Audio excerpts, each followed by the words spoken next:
बहरहाल खबरों में आगे बढ़ेंगे। झारखंड के पूर्व मंत्री योगेंद्र साव ने राज्य की अदालत में सरेंडर कर दिया। अदालत ने मंत्री को न्यायिक हिरासत में लेते हुए जेल भेज दिया। इसके अलावा कोर्ट ने उनकी जमानत याचिका भी खारिज कर दी। इससे पहले जमानत की शर्तों का उल्लंघन करने पर सुप्रीम कोर्ट ने पिछले दिनों उनकी जमानत रद्द करने के साथ ही सरेंडर करने का आदेश दिया था। इसका पालन करते हुए उन्होंने कोर्ट में आत्मसमर्पण कर दिया। साथ ही योगेंद्र साव पर हजारीबाग कोर्ट में चल रहे 18 मामलों को रांची कोर्ट में ट्रांसफर कर दिया गया। साव पर बड़का गांव में सरकारी काम में बाधा डालने समेत कई मामले चल रहे हैं।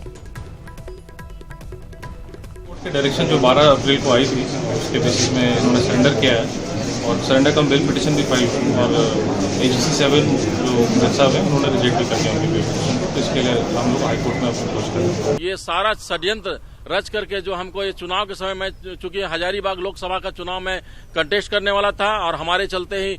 ये सीट को, हजारीबाग लोकसभा सीट को रोक कर रखा गया था, परंतु हमारी बेटी को माननीय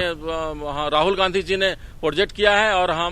हमको सम्मान दिया है और मेरे चलते सीट को रोक के रखा गया था। इसलिए हाईकमान के नजर में मैंने जो कांग्रेस पार्टी के लिए बलिदान दिया, पूरे परिवार, आज हम लोग राजबद्दर और पत्नी मेरी स्थानीय विधायक, बड़का गांव विधायक होने के बावजूद भी आज जनता से दूर है और उन्होंने जो है भोपाल में जो कंडीशनल बेल हुआ है, जो भोपाल में रहने का, ये सारा षड्यंत्र ये रघुवर सरकार ने किया। भुवन किशोर झा हमारे साथ जुड़ गए हैं ज्यादा जानकारी के साथ। भुवन, हम पहले भी बात कर रहे थे, योगेंद्र साव को जिस तरीके से फिर से जेल में बंद किया गया है, उनकी जमानत याचिका को रद्द करके, वो आरोप जरूर लगा रहे हैं, गंभीर आरोप, लेकिन अगर देखा जाए हजारीबाग के कॉन्टेक्स्ट में तो क्या लगता है उनका इस वक्त जेल जाना कितना असर डाल सकता है?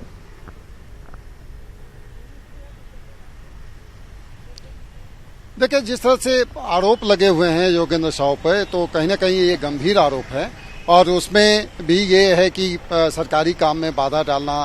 जो सरकारी अधिकारी हैं उनसे मारपीट करने का आरोप है उन पे। ये कहीं ना कहीं जो कोर्ट में केस चल रहा है तो उस पर ही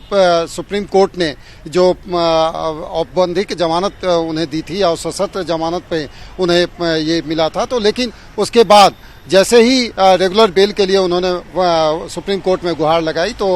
सुप्रीम कोर्ट ने ये माना कि कहीं ना कहीं योगेंद्र साव ने जो सशर्त जो जमानत मिली थी तो उसका उल्लंघन उन्होंने किया है और उसके बाद उनकी जमानत को खारिज कर दिया था। आज सरेंडर करने का टाइम था और आज रांची सिविल कोर्ट में सुप्रीम कोर्ट के आदेश के बाद उन्होंने सरेंडर किया है और सरेंडर करने के वक्त में न्यायाधीश SS प्रसाद की अदालत में योगेंद्र साव के द्वारा एक जमानत याचिका भी फाइल की गई और ये कहा गया कि उनके ऊपर में जो एलिगेशन लगे हैं और जो कोर्ट का जो आदेश है उसके अनुरूप वो सरेंडर कर रहे हैं और उन्हें जमानत भी दी जाए, लेकिन कोर्ट ने ये नहीं माना और उसके बाद उन्हें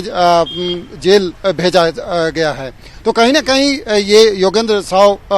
को एक बड़ा झटका लगा है और उन्हें होटवार जेल भेजने की जो कवायद जो चल रही थी वो पूरी कर ली गई है, होटवार जेल भेजे गए हैं। रही बात पॉलिटिकल, यदि आप देखें तो योगेंद्र साव वहां से यानी कि हजारीबाग सीट से चुनाव लड़ना चाह रहे थे और पूरी मशक्कत की जा रही थी पार्टी के अंदर कि योगेंद्र साव को यदि जमानत मिलती है तो उन्हें हजारीबाग सीट से चुनाव लड़ाया जाए, लेकिन सुप्रीम कोर्ट का जो ताज़ा जो डायरेक्शन आया तो उसके बाद कहीं ना कहीं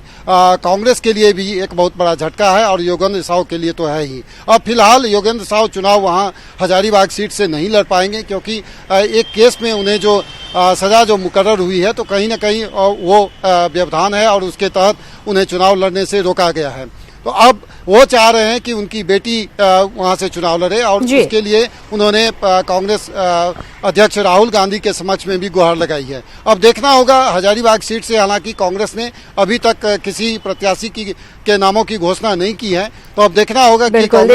कि योगेंद्र साव की मंशा पूरी हो पाती है या नहीं। खुद तो नहीं लड़ पा रहे हैं चुनाव, लेकिन क्या उनकी बेटी को टिकट मिल पाता है। बहुत शुक्रिया भुवन इस बातचीत और जानकारी के लिए। बहरहाल बड़ा झटका जरूर लगा है योगेंद्र साव को, हालांकि कई सारे मामले उनके खिलाफ चल रहे थे और दरअसल जमानत की शर्तों का उल्लंघन करने का आरोप लगाते हुए उनकी जमानत याचिका भी खारिज कर दी गई।